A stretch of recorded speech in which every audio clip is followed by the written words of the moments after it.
saudara-saudari, bacaan firman saat ini terambil dari Mazmur 66 ayat 1 sampai ayatnya yang ke-12. Shalom Bapak Ibu saudara-saudari yang dikasihi Tuhan kita Yesus Kristus.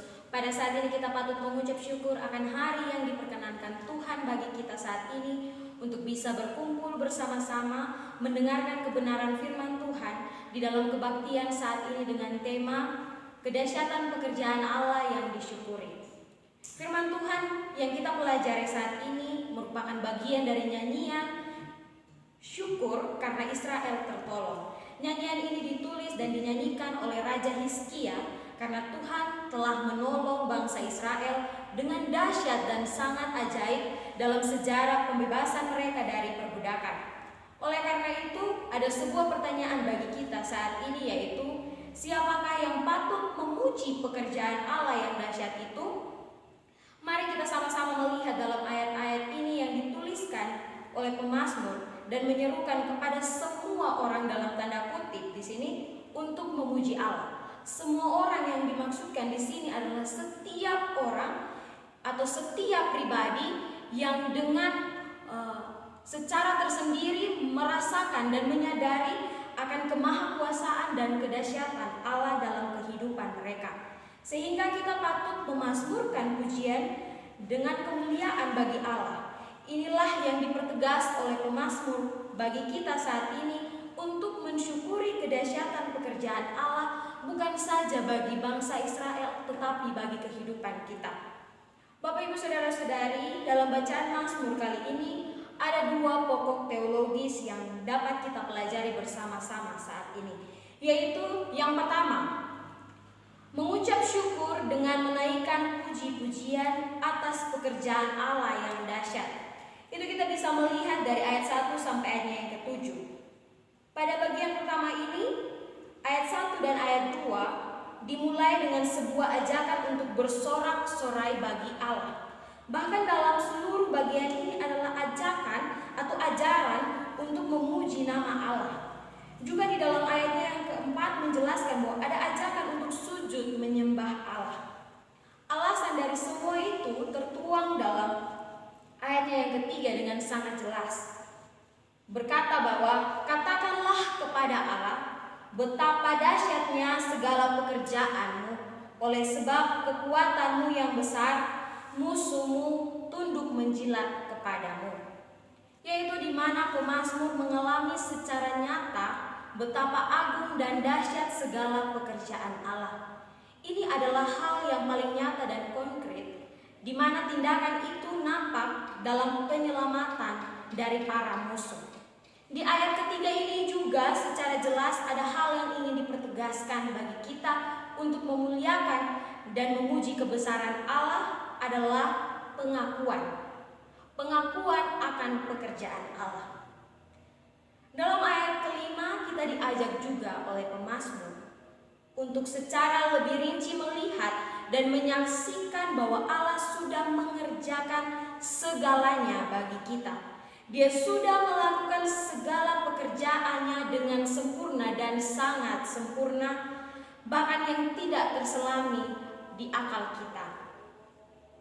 Ini juga memberikan dorongan bagi kita untuk bertolak dan melihat apa saja kedahsyatan dan kemahakuasaan Allah bagi pemazmur dalam peristiwa besar yang Allah lakukan pada waktu bangsa Israel keluar dari tanah perbudakan, di mana Allah membela laut Tiberau atau Laut Merah yang dekat Pihahirot di depan Baal Zephon. Kita dapat melihat itu di dalam Keluaran 14 ayat 9, yang menjadi tanah kering sehingga mereka bisa melintasinya.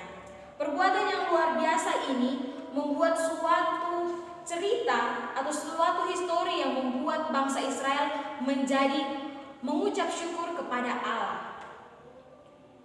Pada saat ini ayat 6 dan ayat 6c dan 7 mengajak kita untuk bersuka cita karena Dia dan terutama karena Allah telah memerintah dan juga mengatur seluruh perilaku para bangsa Israel agar tidak sewenang-wenang dan juga tidak lagi memberontak. Lalu apa yang menjadi kedahsyatan dan kemahakuasaan Allah bagi kita saat ini? yaitu bahwa Allah masih senantiasa menolong kita sampai saat ini walaupun kita diterpa dengan keadaan seperti pandemi COVID-19. Tetapi Allah dengan kemahakuasaannya dan kedahsyatannya menolong kita sehingga kita masih bisa beribadah kembali secara tatap muka walaupun mesti menjaga jarak. Ya, itu kita bisa tahu bahwa itu merupakan pekerjaan Allah yang luar biasa yang kita rasakan saat ini. Walaupun orang-orang di sekitar kita mengalami begitu banyak dampak yang harus mereka rasakan seperti keluarga meninggal dan lain sebagainya, tetapi kita mengucap syukur karena kuasa dan kemurahan Allah. Kita merasakan kedahsyatan dan kemurahan Allah itu di dalam kehidupan kita.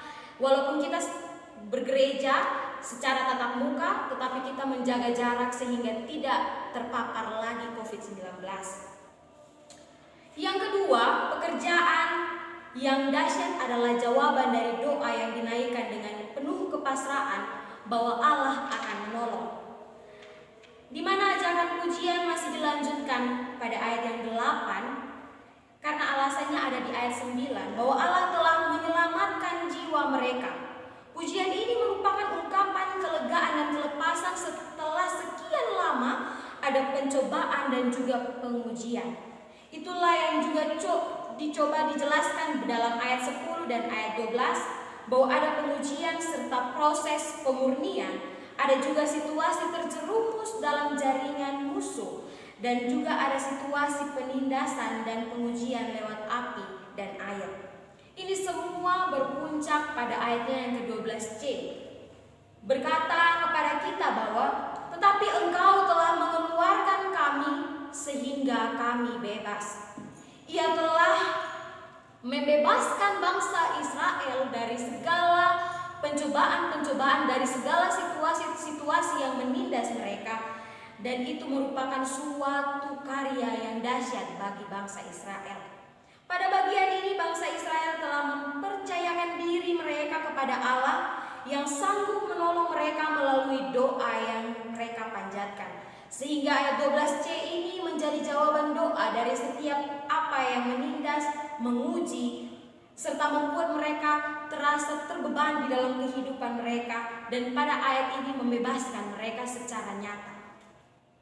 Belajar dari bangsa Israel, ada sebuah kisah yang membantu kita saat ini, di mana ada seorang laki-laki muda yang taat akan Tuhan mendapat sebuah masalah. Ketika laki-laki ini bekerja, dia sebagai seorang kepala bank, dan ia memiliki bawahan yang mencoba untuk menjatuhkan dia gitu. Sehingga ketika bawahan ini melakukan sebuah korupsi lah begitu, dari setiap uang-uang nasabah itu mereka ambil sekitar 5% gitu. Nah, ketika waktu pemeriksaan datang, terdapat sebuah korupsi di dalam kantor tersebut, di dalam BRI ini. Saya sudah menyebutkan secara nyata bahwa kepala bank ini adalah seorang yang takut akan Tuhan. Tetapi dia tidak ragu, dia tidak gentar, dia tidak lari dari tanggung jawabnya sebagai kepala, tetapi dia menyerahkan seluruh persoalan ini, walaupun dia tahu berujung pada hukum pidana, tetapi dia percaya, dia berlutut selama waktu yang diberikan itu, dia bertelut kepada Tuhan, dia menyerahkan seluruh pergumulan hidupnya yang membuat dia tidak bisa berdiri kuat, tetapi Tuhan mengangkat itu semua dengan menggerakkan hati dari bawahannya ini untuk bisa mengaku bahwa itu adalah pekerjaan darinya. Dengan itu teman-teman atau Bapak Ibu Saudara-saudari semua, menolong kita untuk bisa melihat apa yang bangsa Israel rasakan juga, yaitu mereka bergulat dan memohon kepada Allah dalam doa agar membebaskan mereka dalam kesengsaraan itu yang menindas dan membuat mereka merasa tidak nyaman. Ini merupakan bukti bahwa Allah tidak pernah meninggalkan kita berjalan sendiri dalam kehidupan kita. Apalagi kita memohon pertolongan kepadanya dan dengan kepasrahan diri kepada Allah, Ia akan menjawab semua tepat pada waktunya. Dan inilah yang dirasakan oleh bangsa Israel dalam perjalanan mereka menuju tanah Kanaan. Walaupun banyak cobaan, mereka tetap berlari kepada Allah. Ada beberapa hal yang perlu kita pulang dan kita bawa dari kebenaran firman saat ini, yaitu belajar dari kisah bangsa Israel. Harus kita akui bahwa ini juga merupakan pergumulan kita sekarang ini. Di dalam firman ini yang menjadi himbauan bagi kita yaitu menyadari bahwa kita ada dan hidup di dunia ini semua hanya karena kasih dan anugerah Tuhan saja, atau sola gratia. Untuk itu kita jangan menjauhkan diri dari Allah, melainkan pujilah Allah dengan segenap hati kita. Walaupun banyak tantangan yang melanda kehidupan kita, walaupun badai sekalipun, jangan kita ragu, kita bimbang ataupun kita khawatir.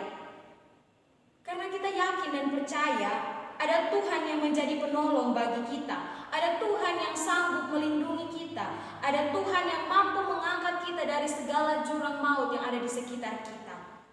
Oleh karena itu, bacaan firman kali ini menegur kita untuk teguhkan iman kita di dalam kebenaran firman Tuhan. Yang kedua, jangan pernah kita ragukan kekuatan doa. Doa yang dinaikkan dengan penuh kepasrahan kepada Allah, maka Ia akan melakukan pekerjaan yang dahsyat juga bagi kita yang berserah kepadanya. Oleh karena itu, yakinkan diri kita bahwa Allah telah memperhatikan dan mendengar doa kita. Walaupun Ia tahu dan Ia pasti akan mempersiapkan segala sesuatu indah pada waktunya. Bukan berarti Allah diam dan tidak mendengarkan, tetapi Allah telah mempersiapkan yang terbaik dan tepat pada waktunya. Walaupun ada pergumulan yang berat, tetapi semua itu adalah cara Allah sendiri untuk menguji dan memurnikan kita seperti memurnikan perak.